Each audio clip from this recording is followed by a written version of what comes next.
Good morning everyone, welcome back to my channel. Okay, this morning I'd like to make the the page that covers my advent calendar component. So what I mean is, and I'm hoping by the end of this video I'll have some more scraps that I can stitch onto my closure, which is going to be in the end a real scrappy sort of piece. Now let's see, I tucked it in here yesterday, so today I need to make this. So where are we? Here he is. Here's my little bird in his wreath. So I'll grab this piece of fabric, grab my little bird. I'll just pop that out of the way for now. Okay. All right, so what I need to do is create a border all the way around, and I also need to create the buttonholes that will catch these buttons here to secure it in place so that you don't know what is number 2 day in the advent calendar. So the first thing, we might cut some fabric, I think. I'm looking at all these dark blues and I'm thinking it's going to be a real dark one, a dark edge, just to go with that little bird. So let's have a look. If I remember rightly, I cut them in half because a jelly roll, which is what this pack of fabric is called in the quilting industry, is 2.5 inches. Yeah, so I need that actually to be half that. So I'm just going to grab my pen. There's that dog again. Breakfast has been had and playing is to be done. So I do apologise. Okay. I don't know when this rough play will stop. Every time I'm around them and they start doing it, I'm like, stop. I'm just getting some things out of my way here. You know, stop hurting each other. Now, so if the piece is 2.5, that means 1.25 is what I need to cut.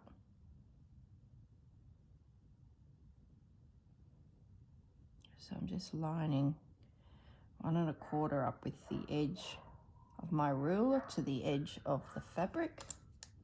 Is that right? 1:2, half at quarter. Yep. That's lined up nicely, and I'm just going to use my pen to draw a line.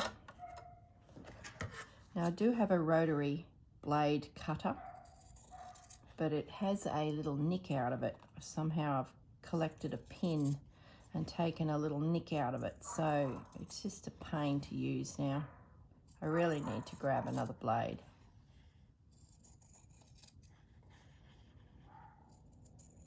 Okay, so there's that cut. Let's just see for size if I've gone far enough for at least the long side of the piece. Yeah, maybe a fraction more.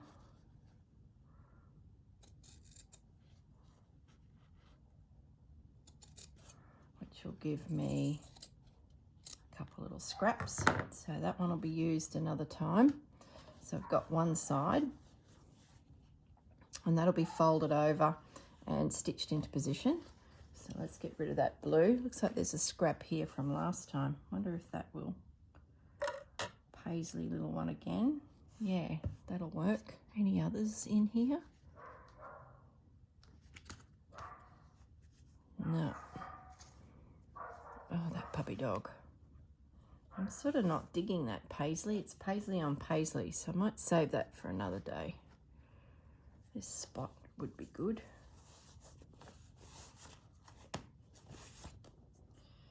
Definitely good for a small side. So 1.25.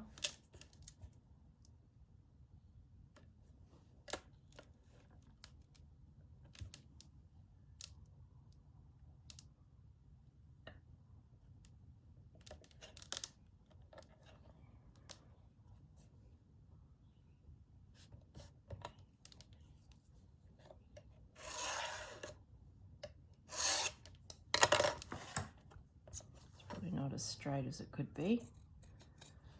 I'd say that the tear of the fabric's a little bit out on that, but it won't matter because it's not crucial to the design element.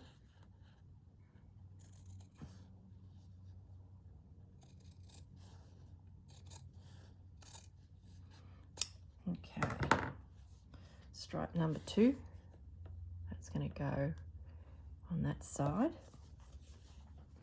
Now, what's another dark one we can use? What about this floral?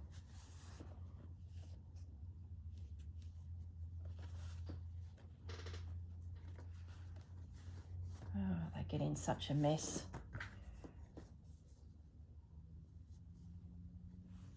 Maybe that dark one too might work. Or is it too? I'll give it a go. Won't matter that I've got a few extra cut because at the end of the day we're making 12 covers with the numbers on them. I'm just getting a bit of law and order here. Okay. I'll do a long side again.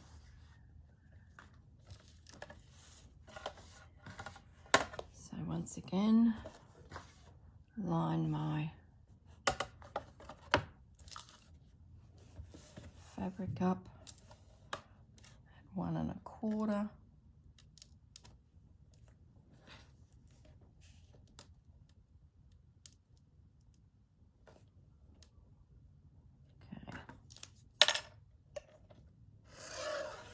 So as you can imagine, if I had the rotary cutter, that'd just be cut already. They're really, really handy, especially if you're doing quilting. They're sort of crucial to getting correct cuts. Probably not so much this.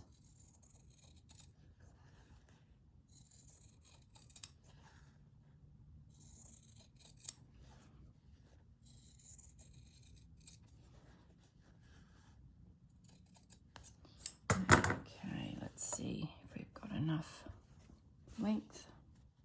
Yep, definitely. And a scrap, I would say.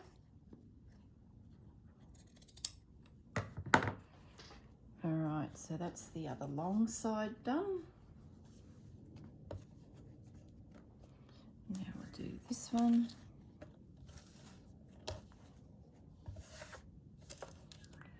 Cut that little bit of selvage off. That's another good scrap for our cover, our closure.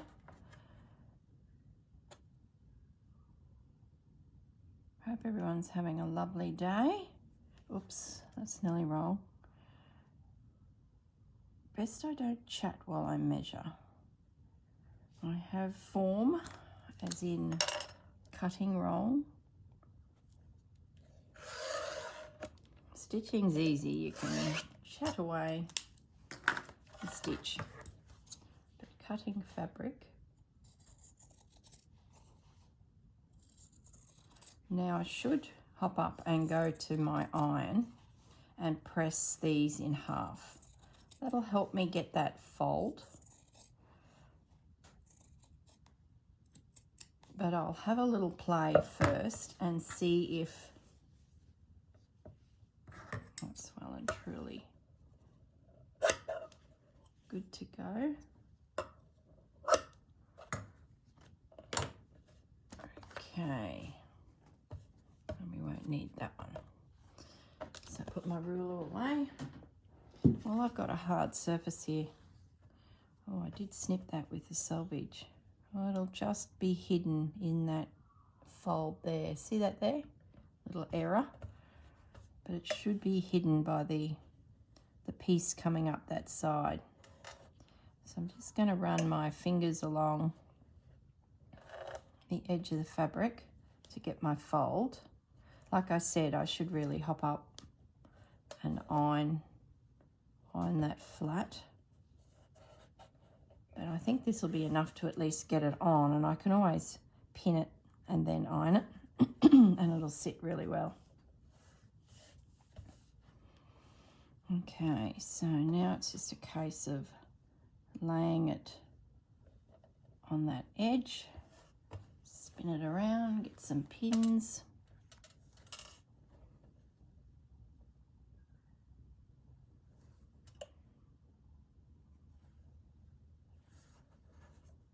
And pin it. And that's it. And once this is pinned, I can just run around with a running stitch. I just did a single row last time. And that'll hold it into position.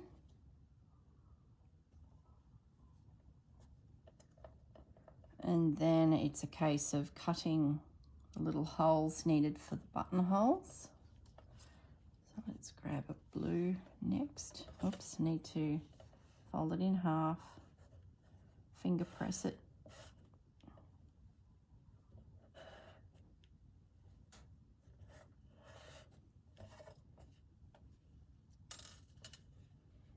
And hopefully that covers the white. Yes, it does. Okay. Pin it.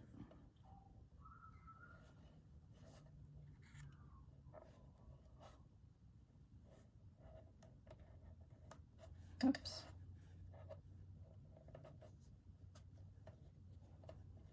Oh, come on.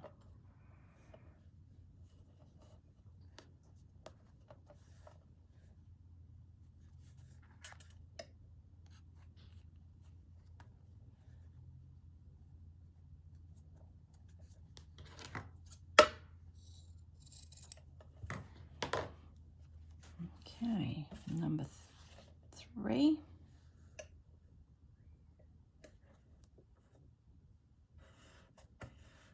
Actually, I need to check. Did I have the pinking shear edge to the inside of my piece? Or was it on the back? That was a mix, so it doesn't matter. Okay. I'll make sure if I thought of something brilliant on day 1 to keep consistency, which obviously I didn't. Okay, so that one's now ready to go. And where's the little one? So I want to work around the outer edge in a single line. So really the next one to do is this little one.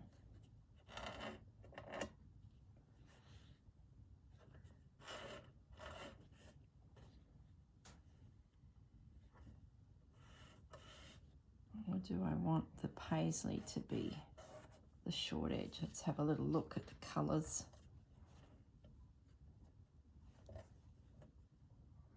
Oh, I'm probably looking for nothing detail that is not there. I'm just going to trim that fur off of that edge because it's just creating bulk on the fold of the fabric that we just do not need. So I'm just getting rid of that. Oops. Up here we do it. Okay, let's just pop that into there. And fold it down and pin it. So you can see this is really quite simple. I'm sure you could run it around the sewing machine as well, if by the time you get to this stage and you're sick of doing hand stitching, use the sewing machine.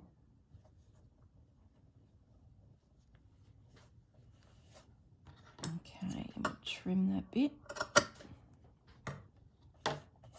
And now it's time for the top. Probably a little bit too furry there, we might as well just cut that back. I hope you can hear me. I'm feeling quiet today. I don't know why. I had a good sleep, went to bed at a good hour. There's no reason why I'm a little quiet. I think it might be because I'm thinking about another project. I mentioned in one of the earlier videos, I think end of last week, that I've got an idea for my daily video You've been very spoilt this July because I participated in the Meg Journal of Stitchery. And not Meg Journal of Stitchery, goodness me, Junk Journal July, Meg's Journals, where she provided the prompts and I did my interpretation of it. And I reinvented a journal that didn't get used because my trip to Japan was cancelled due to COVID. And I was going on a cruise boat 90% of the way, so I had a lot of time on my hands. So I had made just a basic journal and just planned to pack some bits and pieces. Well, I decided for that prompt challenge of July, I'd grab that journal out and whatever was left of it, because it had been pillaged for other projects, I would pretend I was going on that cruise and pack everything I needed. So I made ephemera to hold things. I redid the cover. I just did, according to the prompts, something that was sort of handy for this journal for the future trip, which hasn't even been booked. So it was great because I was able to bring into it a lot of fabrics that I had gathered since not going to Japan. I was sort of so interested in their textile world that I'd started gathering some beautiful indigo dyed fabrics and just their typical designs that they would use and colours. So I was able to bring into that project some needlework as well. So it was really lovely to do. And there's a couple more days left of the month. So once that's finished, I was sort of like, well, what am I going to do? I do a lot of work with the Roxy Journal of Stitchery, as you can see. So there's certainly plenty. And I'm just seeing what thread I used to stitch that down. There's certainly plenty of work I can do on this project, but it's not going to be a daily thing. So I need some daily videos to fill in around the gaps. And it won't be 2 videos every day because that July project was very much every day there was a prompt. And then the Roxy Stitchery project sort of fell in over it whenever I had some more to show you or work through. So often you got 2 videos a day. So I don't think I can keep that up. So I'm thinking about projects that I can do each month that are different and will give me, you know, something else to play with when I'm not doing my stitching. So I'm just thinking about how I do my knot here. So you come in under that first piece of fabric on the top and then push your needle through to the other side. So that hides your knot. Let's just trim that knot. It's a bit of a monster. And then you're on the other side in the right spot to come up where you need to start your running stitch. Yeah, so as I was saying, I think I'm quiet because I'm coming to the big decisions in my head of what I will do with the project and how I proceed, because I really want to get it started. Once I finish this piece here, I've technically got a week until the next prompt from Rachel and Sarah. So I'm hoping to get started on the new project, get it at least started and a heap of episodes filmed, so then I can just schedule them accordingly. And then if I've got something to do with this project here, I can just bump one of those videos forward. That's the good thing about YouTube, is you can schedule ahead of time whatever you want and when you want. So I'm thinking that'll suit me really well, because then I can make a big mess for Edith Holden and maybe film 4 videos, and that'll, you know, be 4 spare days up my sleeve for the month of August. And then this needlework will be, you know, as I do it as we sort of roll through the month. And then when I get some time free, I can maybe spend a couple days at it again, film another 4 Edith Holdens. So yeah, that's my plan. I'm going to sort of pre-record the additional project, and the Roxy Creations project will sort of just roll as it is, because we get prompts quite regularly and there's a lot to do, and then I've created even more work to do on top of the project. So it's not like I don't have enough to do. But I do want to, do an additional project with you all. So, yeah, I think just thinking through, my plan of attack on this next one, go in with a plan. I got the books out last night, the Edith Holding books that I've got. I've got a couple there. That needs to be trimmed. That's why it's not sitting well. It's bulky. Just gonna...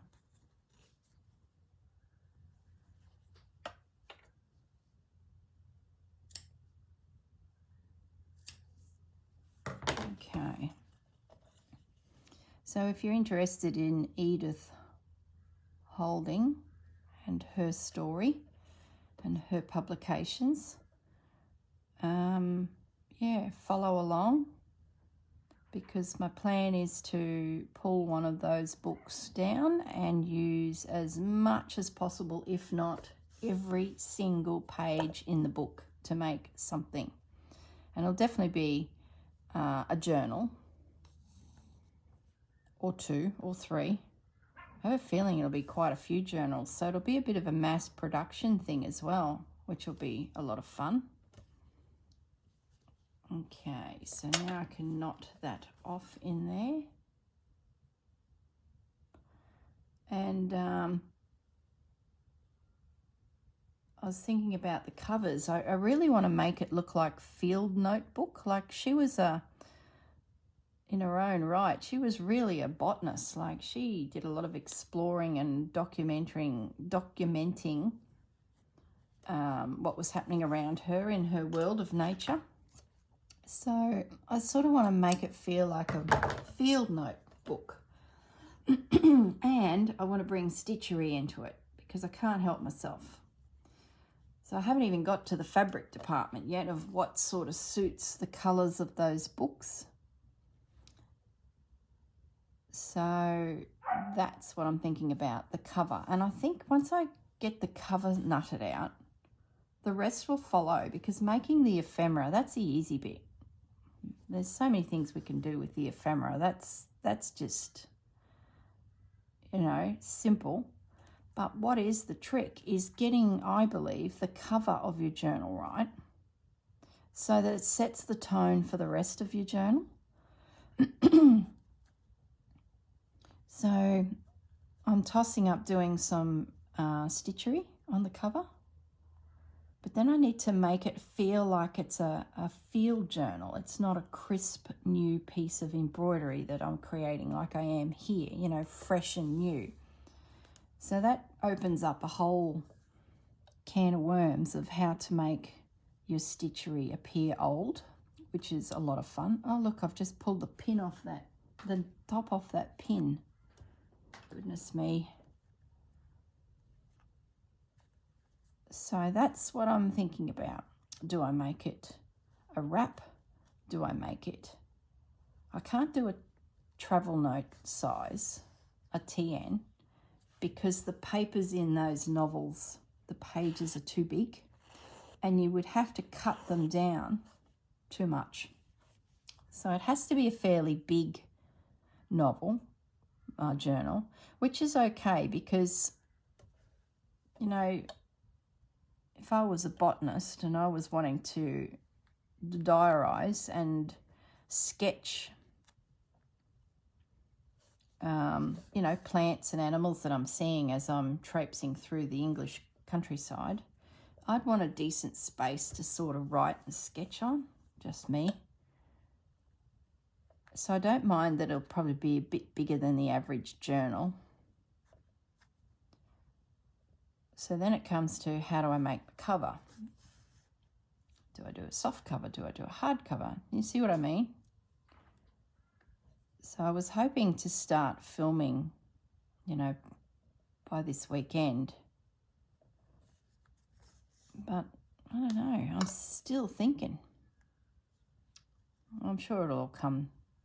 I needed to get this done. Once I think I'm happy that I've got my number 2 done, you know, I feel like I can move on, I guess.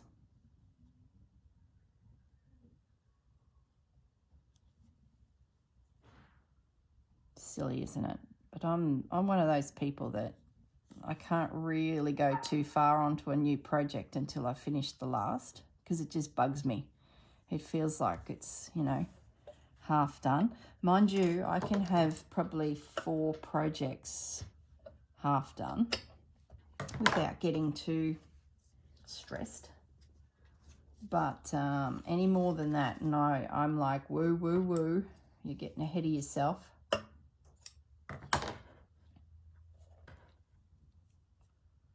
So once I get this number 2 page done and it's secured in the journal, I'll be a lot happier. And my nativity is sitting in its journal, so I'm happy with that. Okay, so I'm just coming along this edge now. I probably should stop the video because I'm going to waste too much time otherwise.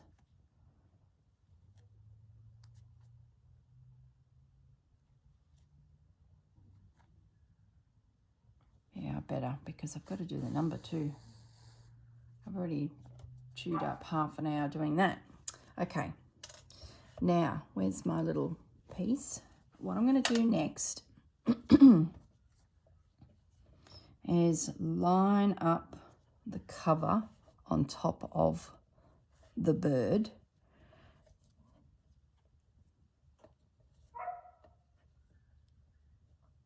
And I'm going to feel for where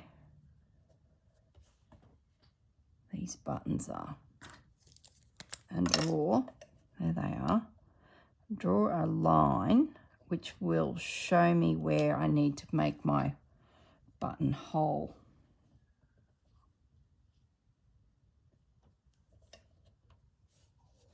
Make sure it's straight.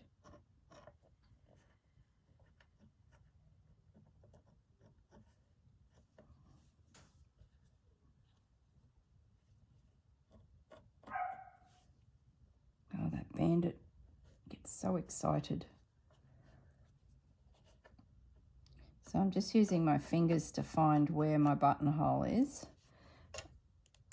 And then I'm going to, using my scissors or a quick unpick, make a little snip and just cut.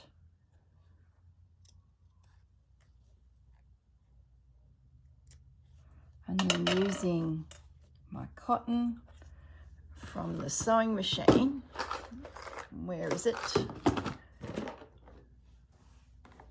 it is. I'm going to just thread a needle and pretend that I'm the sewing machine and stitch around my little cut slit like you would a buttonhole. So at the end of the slit, you need those stitches that just go from one side to the other, and that stops the slit opening up any further. And then once you're happy that you've got probably 10 stitches down that end and it's not going to continue unraveling, you then start doing your little buttonhole stitch right across either edge of it. Now, just to add a little extra support to it, I then drizzled on the underside of the buttonhole some art glitter glue. And that's just to give it a little bit of rigidity. This calico is quite thin. So I just wanted to make sure that it didn't, you know, collapse, especially if you're letting a little person maybe unbutton it from the piece hanging on the bunting. So you want to know that they can give it a good tug and it's just not going to go anywhere. So that little bit of art glitter glue, I feel, will just make it just that little bit stronger.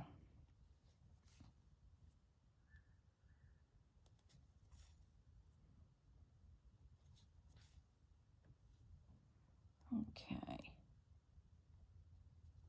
Now my button is actually under the edging just a little bit, which is okay because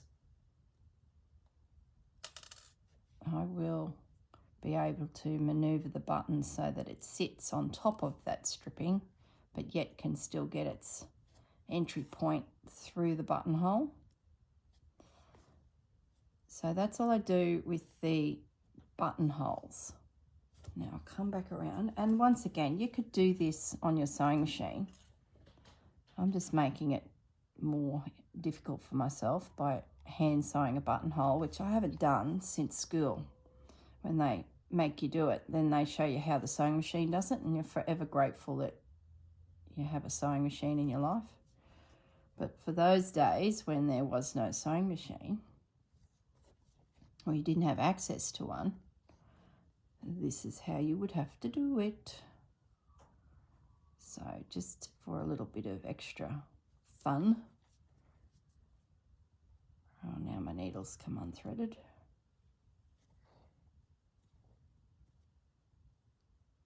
Okay, so the next thing to do, and I will need to stop my camera because I've got to dig out my numbers.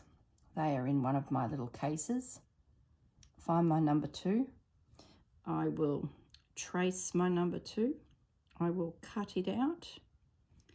Then I will find some fabrics that suit, and we'll turn on the camera again and we'll piece together the component that has the number 2 on it. Oh goodness me, this pin is just catching it. Okay, that's better. Because I didn't continue stitching, I've got pins still in my way, making this harder than probably what it needs to be.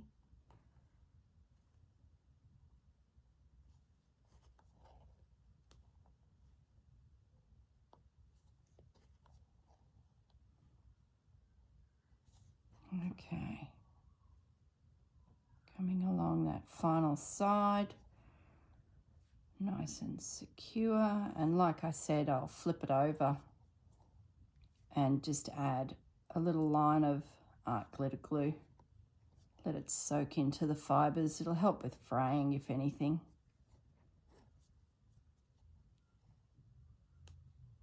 All right, a couple more stitches at the end there, can't hurt.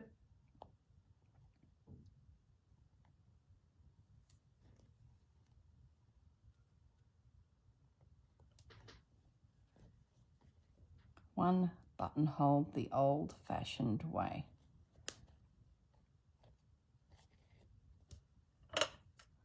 Okay, 3 more of those to do. Got a hang of a mess here now. So let's just get a few pins back into position. That there, that there.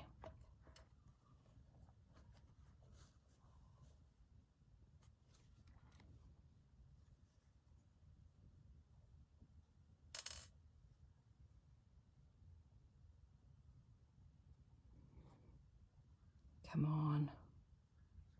I don't know why I feel like I need to rush now. I shouldn't look at the clock. Just do what I do. No, I better not. I'll be here for hours. Okay, so now if everything's gone to plan, we should be able to slide the button. Whoops, got pins in my way. This is dangerous work. We should be able to slide the button in. Yes. And that will hold our panel on the front. Okay, so one little buttonhole, one little button poking through.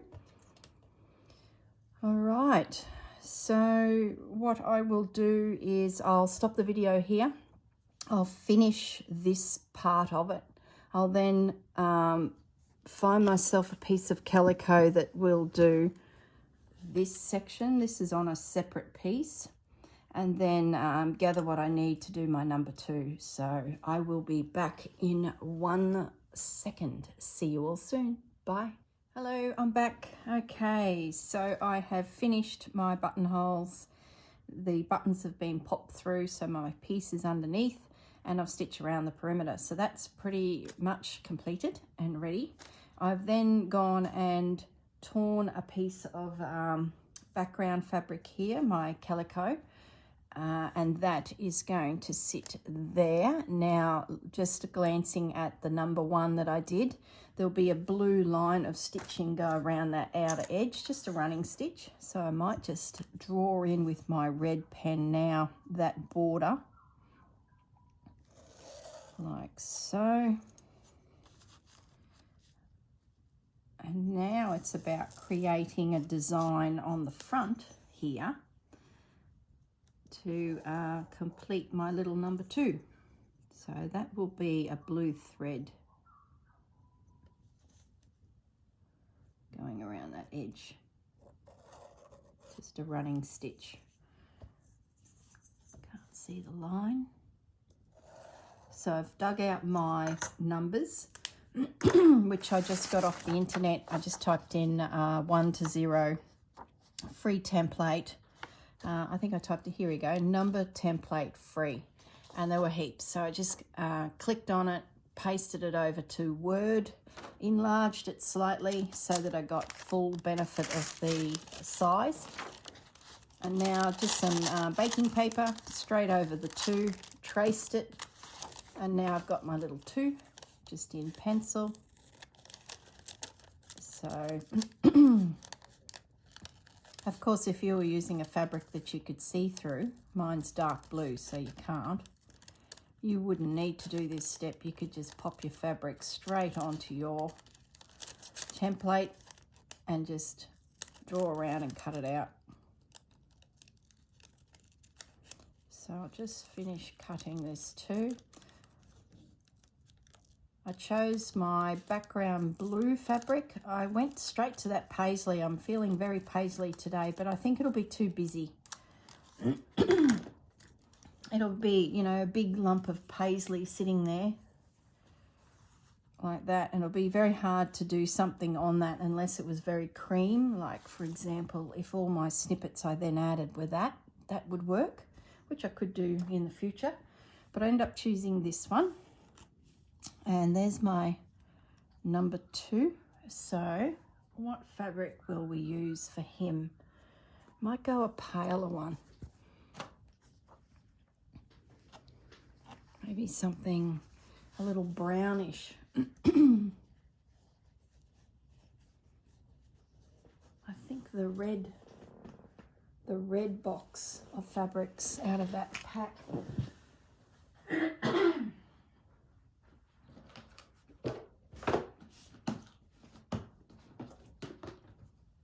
has the, sorry guys, I just walked away there.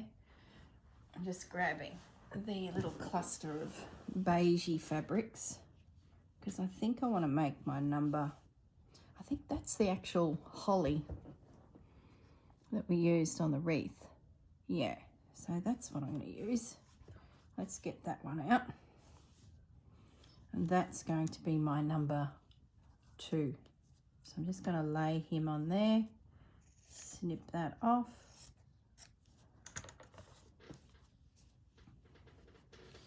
And then I guess we've got to think about what sort of little design could go around it as well. So let's just, so if I put that backwards, yeah, okay. So I'm just going to, I just had to make sure my number would be the right way once I cut it out, because your number would be backwards if you didn't do it correctly. So I'm just tracing around. You could probably just cut this straight out. I'm going to pin it and cut. But I'm just going to draw the line, sketch around it. So if I cut that out, that should be correct. Okay, let's trim this too. Probably could cut some little holly out. A couple little beads.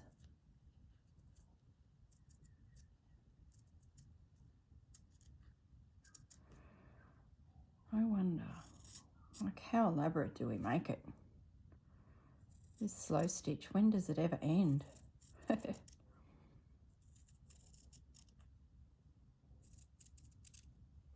Oops.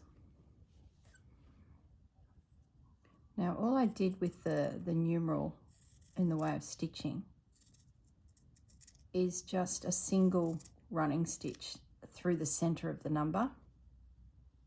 And I think that's all you need to hold it. You could do overcast stitch, but you know, these pieces are sitting in a book.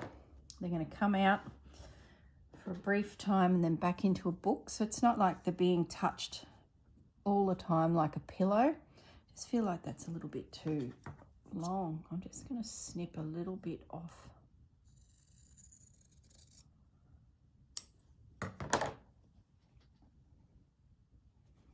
There we go.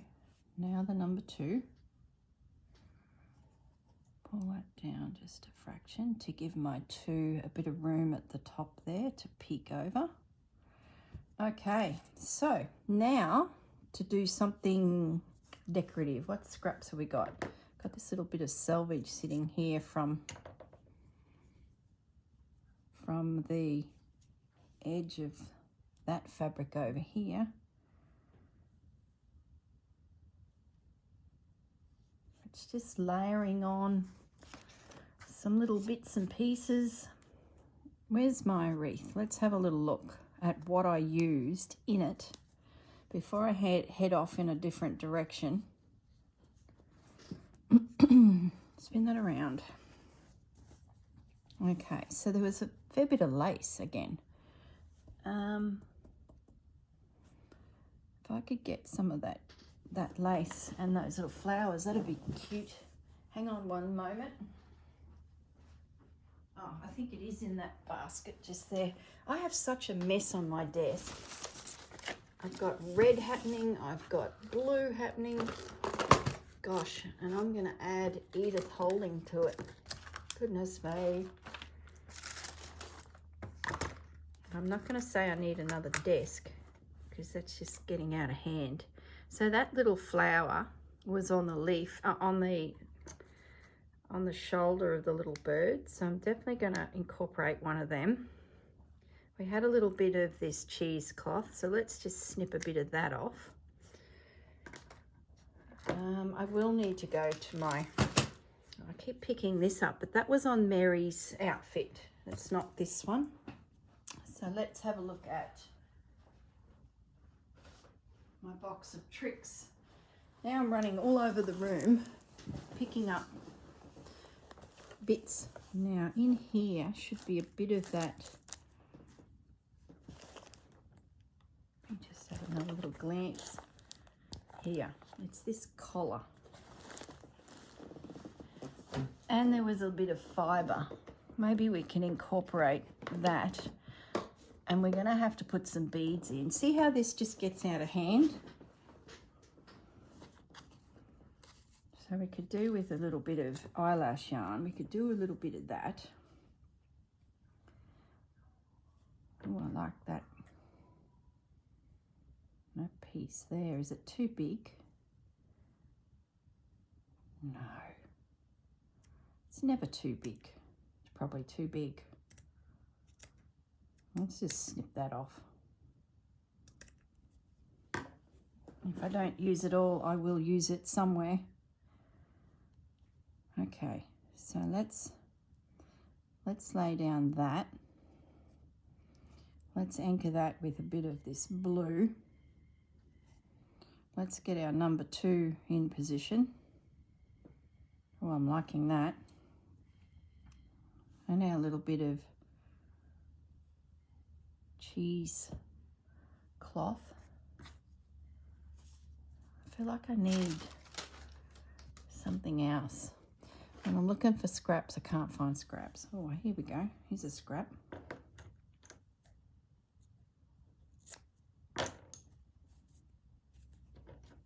This fabric just does not tear.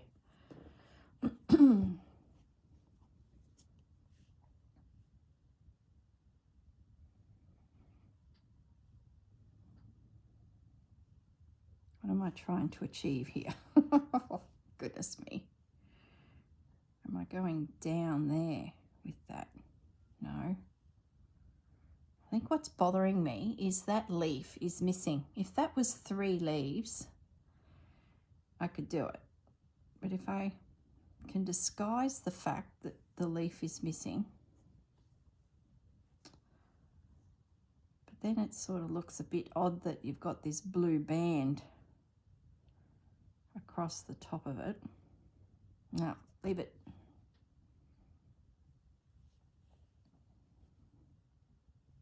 Well, that's better. Where's my little flower? Oh, I like that. And then maybe a few little beads. Yep, no, we're on. We're a go. Oh, eyelash yarn. Got to get some of that in. Maybe snip a little bit off. Hold the phone. We need eyelash yarn. Maybe that can just slide in underneath it all so it just peeks out the bottom. Like so. Goodness me, where's a needle? This is like fiddly. Okay, so the eyelash yarn edge is just under the blue background so that the fibres are just peeking through. Okay. Just position that over a little bit. Let's pin it before I change my mind.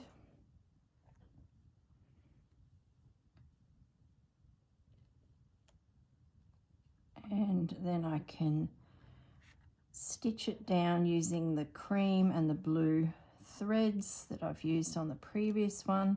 Probably my number 2 might have blue thread holding it down, just as a contrast. We will see. And then a couple little beads. The trim is there, I like that.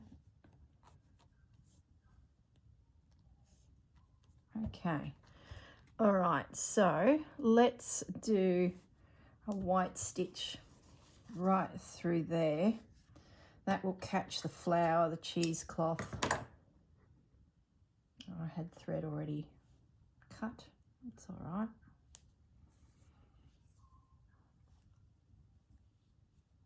It will become a bit of a decorative stitch. We might start at that flower to hold that down in position. Oh, now I've gone around the pin. Goodness me.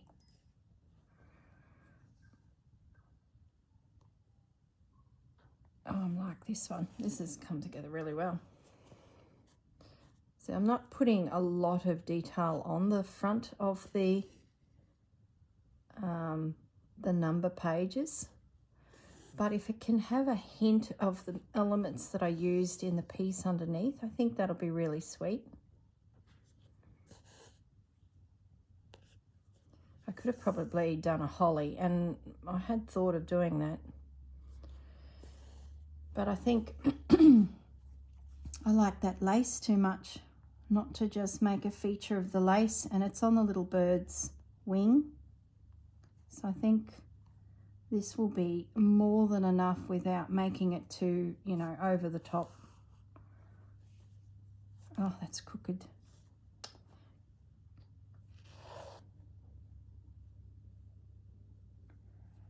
That's going to be straight. Yep, okay. Take a breath. Take my time. Don't rush. It will all work.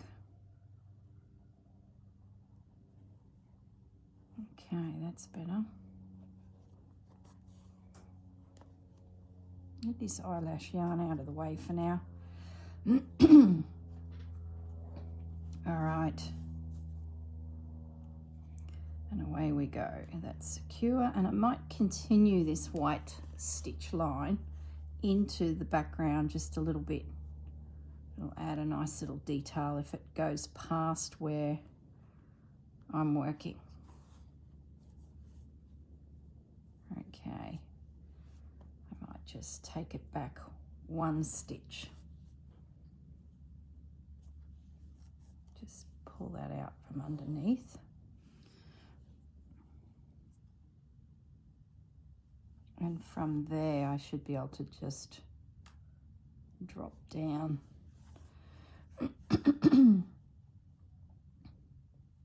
And I'll use the remainder of that thread to start the border stitching around the little blue piece. But I'll do that off camera because this will take a little bit of time. Excuse me, goodness me, I had a coffee and now it's given me a bit of a funny throat.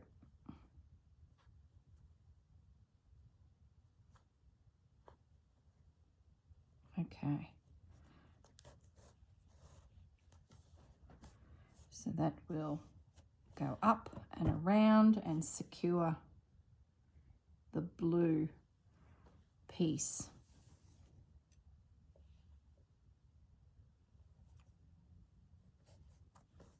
Okay, I'll just come along this top edge. And then, like I said, I'll use the blue thread to do the perimeter around the calico. Excuse me.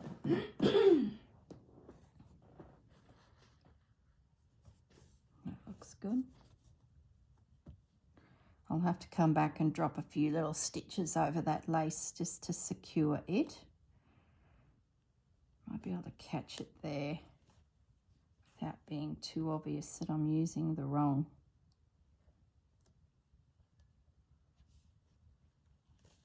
thread.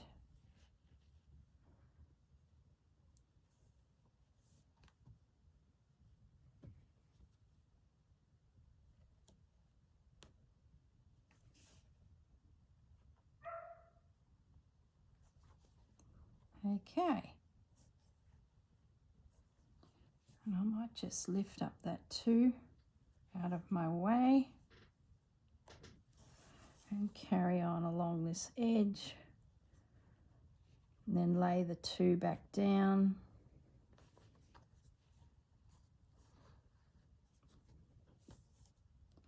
Just have enough to get to the edge of that, I think.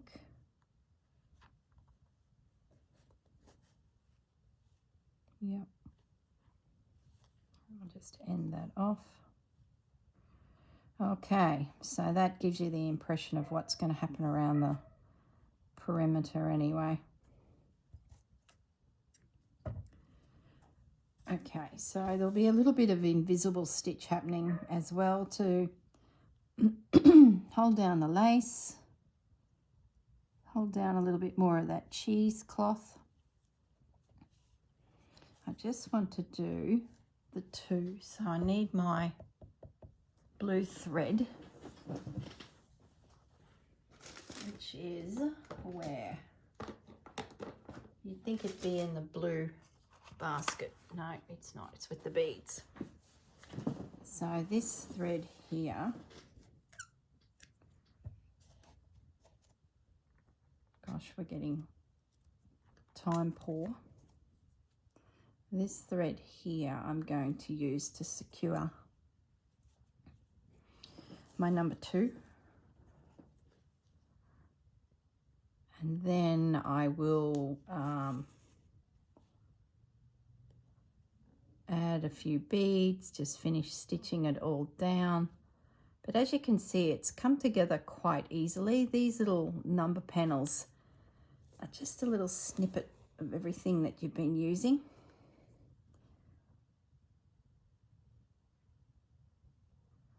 So I'm just sort of by eye finding the center of my number 2 and following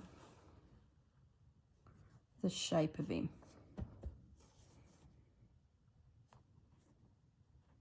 That's it.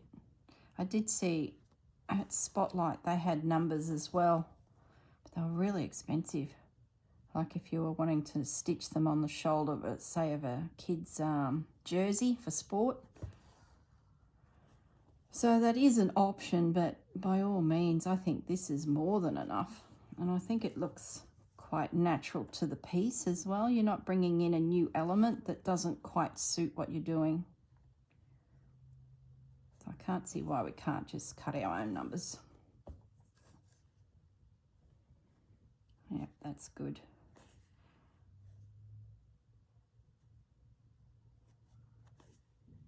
And that will hold it, plus reinforce that it is a number 2. Okay, that leftover thread there, I'm just going to go to the perimeter now of the piece, and we might as well use it up. Then I will say goodbye. I will finish stitching this down and then pop some photos at the end where you can see it just all secured, and it won't look too much different to what you've already seen here, but you'll probably notice some beads around that little flower across the front of the number 2, the bottom edge of that 2. Oh, that's crooked. Is that crooked? No, it's not too bad. Really pays to draw your line, especially if you get bothered by the odd crooked stitch. And normally you wouldn't worry too much because it is slow stitch and we do lots and lots of lines and background stitching and things like that. But being this is such a square, precise little piece, everything is cut sharp. It's not rustic. You sort of need to probably be a little careful with your stitches because it won't suit the style. This is what I call a very clean piece of embroidery. Not like some of the other pieces we've done in the past, especially in the first part of the year with this project. Okay, so that gives you a bit of an idea of what my border stitch will be like. So I'll finish the white, put a few little stitches in here just to hold that little piece of lace into position, and I'll run some beads across the bottom here just to sort of tie it into the bird piece, and that will then go on the front of this panel like so, and there's my number 2. Okay, beautiful. Thank you everyone, and I'll stop the video here and pop a few photos at the end, and I will see you in the next project. Thank you. Bye.